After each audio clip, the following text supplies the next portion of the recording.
రమేష్ మరియు కుందేలు ఒక స్నేహ కథ. ఒక చిన్న గ్రామంలో రమేష్ అనే మంచి మనిషి ఉండేవాడు. ఆయనకు జంతువులంటే చాలా ఇష్టం. దయగల హృదయం కలిగిన అతను ఎప్పుడూ ఎవరికైనా సహాయం చేయడానికి సిద్ధంగా ఉండేవాడు. ఒకరోజు రమేష్ అడవిలోకి వెళ్ళాడు.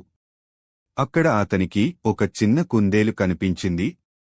అది బలహీనంగా ఆకలితో బాధపడుతూ కూర్చుని ఉంది. రమేష్ దయతో అడిగాడు, ఓ చిన్న కుందేలు, నీవు ఎందుకు ఇలా ఉన్నావు?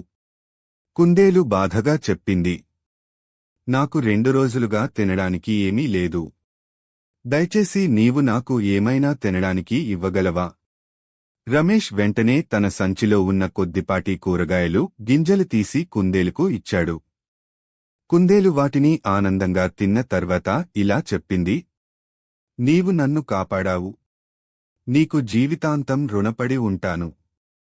ఆ రోజు నుంచి రమేష్ మరియు కుందేలు మంచి స్నేహితులయ్యారు. ప్రతిరోజు కుందేలు రమేష్ ఇంటికి వచ్చి అతనితో కాలం గడిపేది. ఒకరోజు అడవిలో కొన్ని అడవి కుక్కలు కుందేలిని వెంబడించాయి. భయంతో కుందేలు వెంటనే రమేష్ దగ్గరకు పరుగెత్తింది.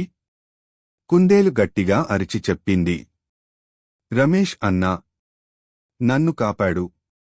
రమేష్ వెంటనే కుందేలును ఎత్తుకొని ఇంట్లోకి తీసుకెళ్లాడు. కుక్కలు వెళ్లిపోయాయి. ఆ రోజు తర్వాత కుందేలు పూర్తిగా రమేష్ ఇంటి దగ్గరే ఉండిపోయింది. వాళ్ళిద్దరి మధ్య స్నేహం మరింత బలపడింది. నీతి, ప్రేమ, దయ, స్నేహం మనిషిని గొప్పవాడిగా చేస్తాయి. చిన్న సహాయం కూడా ఓ ప్రాణికి జీవితం ఇవ్వగలదు. మా కథ మీకు నచ్చితే మా ఛానల్ని సబ్స్క్రైబ్ చేసుకోండి. కథ పేరు మనిషి అవు స్నేహం. ఒక ఊరిలో వెంకట్ అనే రైతు ఉండేవాడు. అతను ఎంతో శ్రమించి తన పొలంలో పనిచేసేవాడు. అతని దగ్గర లక్ష్మీ అనే ఆవు ఉండేది. లక్ష్మీను వెంకట్ తన ఇంటి సభ్యురాలిలా ప్రేమించేవాడు. రోజూ తెల్లవారితే మొదటగా లక్ష్మీకి గడ్డి పెట్టేవాడు. లక్ష్మి కూడా వెంకట్కి చాలా ఇష్టం. ఆయన పిలిచితే వెంట వెళ్లేది, ఆయన మాట్లాడితే వినేది. ఒకరోజు వెంకట్కు తీవ్ర జ్వరం వచ్చింది. బయటకు వెళ్లలేకపోయాడు. కాని అవును కడితేనే వాళ్ల కుటుంబానికి పాలు వస్తాయి. ఆ రోజు వెంకట్ పడుకున్నాడు. లక్ష్మీ అడుగు వద్దే నిలబడి మేయడం మానేసింది. వెంకట్ భార్య అంజలి అవును చూసి ఆశ్చర్యపోయింది.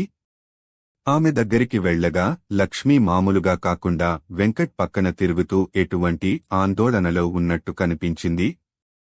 అక్కడికే గ్రామ వైద్యుడిని పిలిచారు. ఆయన వచ్చి వెంటనే మందులు ఇచ్చాడు. 2 రోజుల్లో వెంకట్ ఆరోగ్యం బాగుపడింది. వెంకట్ అప్పుడు లక్ష్మీ తలమీద చేయి వేసి అక్కున చేర్చుకున్నాడు. నీవు నాకు కేవలం పశువు కాదు, నీవు నా నిజమైన స్నేహితురాలు. పాఠం: పశువులను మనుషుల్లా ప్రేమిస్తే అవి కూడా మనం ఉన్న బాధను అర్థం చేసుకుంటాయి. ప్రేమకి, స్నేహానికి భాష అవసరం లేదు.